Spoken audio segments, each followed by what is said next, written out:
안녕하십니까?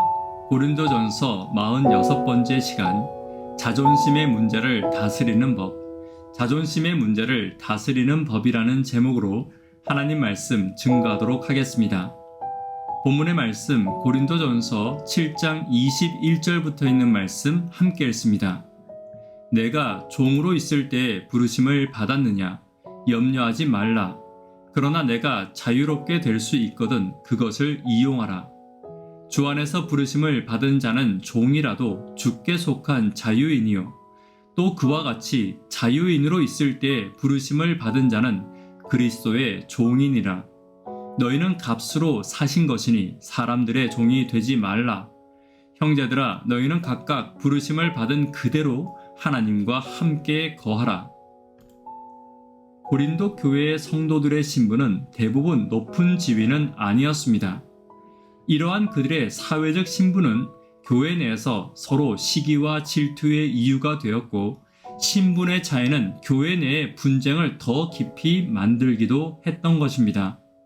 더 나아가 낮은 신분에 처한 성도들이 가지는 여러 가지 감정들과 교회 내에서 인정받고 싶은 욕구들은 낮은 신분을 가진 자들 안에서도 갈등을 가져올 수밖에 없었던 것입니다. 지금도 교회 내에는 여러 가지 감정의 갈등들이 있을 수 있습니다. 자존감과 자존심의 문제에서 시작된 갈등들이 있는 것입니다. 이러한 자존심의 감정들 앞에 성도는 어떤 모습을 가져야 할지 오늘 본문을 통하여 함께 살펴보게 되기를 간절히 바랍니다. 첫 번째입니다.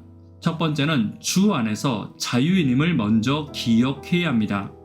22절입니다. 주 안에서 부르심을 받은 자는 종이라도 주께 속한 자유인이요. 또 그와 같이 자유인으로 있을 때 부르심을 받은 자는 그리스도의 종이니라. 고린도 교회는 종과 자유인이 함께 예배하는 교회였습니다. 그러므로 그 안에서 서로의 자존심의 문제와 자존감의 문제는 항상 존재하고 있었던 것입니다. 마치 예수님의 제자들이 모여 있을 때 누가 서로 높으냐의 문제를 가지고 다투었던 것처럼 서로가 높아지기 위해, 인정받기 위해 다투고 싸우는 문제를 가지고 있었던 것입니다. 이러한 형편의 성도들에게 바울은 너희가 지금 종으로 있는 것이나 자유자로 있는 것이 중요한 것이 아니라고 말하고 있는 것입니다. 너희 가운데 누가 더 인정받고 존경받는 것이 중요한 것이 아니라고 재차 확인하고 있는 것입니다. 그들에게 정말 중요하고 잊지 않아야 할 것은 하나님으로 말미암아 죄의 종에서 자유자가 된 것이며, 하나님께 부름받아 하나님의 종이 된 것이 그들에게 지금 중요한 것임을 강조하고 있는 것입니다.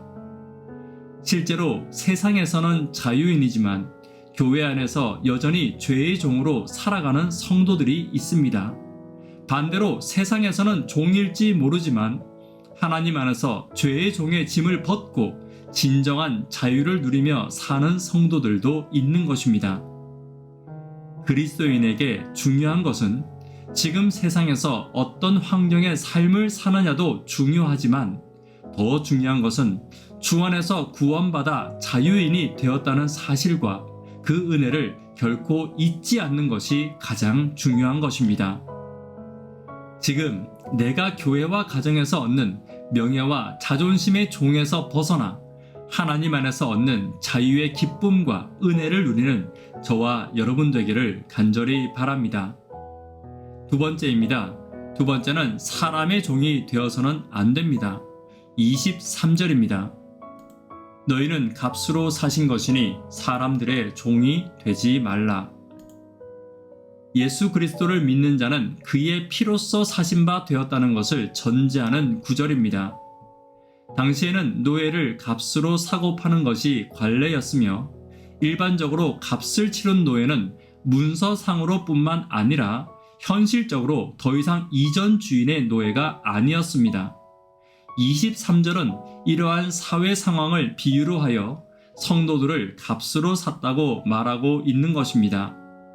그러나 성도들의 값으로 치루어진 것은 금이나 은과 같은 현실적인 재물이 아니었습니다. 금이나 은보다 비교할 수 없는 십자가의 죽음으로 값을 치룬 성도들은 더 이상 사람의 종으로 살아서는 안 되는 것입니다. 이것은 종이라는 신분으로부터 벗어나서 도망치라는 의미는 아닙니다. 여전히 많은 사람들이 사람의 종으로 다른 사람들과 자신을 비교하고 사람들의 시선을 의식하고 다른 사람들을 보며 자존심을 세우고 인정받기를 원하고 존중받기를 원하는 태도를 말하는 것입니다. 하나님의 자녀로 부르심을 받고 하나님께로부터 구원의 은혜를 받았음에도 불구하고 여전히 사람의 종처럼 사람의 시선에 좌지우지되고 사람들에게 인정받는 것에 목매어 살아가는 것은 여전히 내가 사람의 종이기 때문입니다. 그러므로 하나님의 종은 하나님이 세우신 자리에서 하나님이 내게 명하신 일이 무엇이든 순종하는 성도가 되어야 합니다. 또한 그 부르심의 자리에서 사람들의 인정을 받지 못할지라도 하나님께 순종하며 사명을 다하는 것을 더 큰 영광으로 삼는 저와 여러분들이 되기를 간절히 바랍니다. 세 번째, 자존심의 문제를 해결하기 위해 하나님과 함께 거하는 것이 중요합니다. 24절입니다. 형제들아, 너희는 각각 부르심을 받은 그대로 하나님과 함께 거하라. 하나님과 함께라는 헬라어 파라데오는 하나님과 동행하다, 그리고 하나님 곁에 있다는 의미를 나타내고 있습니다. 하지만 더 근본적인 의미로는 지금 나의 신분과 내가 있는 장소는 하나님으로부터 주어진 곳이라는 의미를 가지고 있는 것입니다. 마치 바울 자신의 사도적 직분과 자신이 지고 가는 십자가와 육체적 연약함까지라도 하나님께서 주시고 허락하신 것임을 기억하며 살아가듯이 성도들의 모든 삶이 하나님의 계획과 섭리임을 기억하는 삶을 말하는 것입니다. 그러므로 성도는 어떤 환경에 있든 하나님의 뜻과 계획과 섭리를 살필 수 있어야 합니다. 그리고 더 나아가 주어진 환경 안에서 하나님의 뜻대로 선을 행하고 하나님의 품성과 구원의 기별을 전하는 전달자가 되어야 하는 것입니다. 이것이 내가 지금 있는 곳에서 하나님과 함께 거하는 삶의 모습인 것입니다. 오늘 내가 있는 환경이 어떠하든 그곳에서 하나님과 함께 동행하며 하나님의 품성과 구원의 기별을 전달하는 저와 여러분들이 되기를 간절히 바랍니다. 말씀에 결론 맺도록 하겠습니다. 자존심의 문제를 어떻게 해결할 수 있습니까? 첫 번째, 주 안에서 자유인임을 기억해야 합니다. 사람의 종으로 살아서는 안 됩니다. 하나님과 함께 거해야 함을 잊지 않는 저와 여러분들이 되기를 간절히 바랍니다. 기도 제목 함께 나누도록 하겠습니다. 구도자들을 위해 기도 부탁드립니다. 하루 10분 하나님과 동역하기를 위해 학생, 청년, 어린이를 위해서 기도 부탁드립니다. 예수님이 계신 교회를 위해서 기도 부탁드립니다. 자존심의 문제가 교회에도 있습니다. 주 안에서 자유인임을 기억하고 사람의 종으로 살지 않으며 하나님과 함께 거하는 삶이 되기를 위해서 기도 부탁드립니다. 이 시간 개인적으로 기도하도록 하겠습니다. 감사합니다.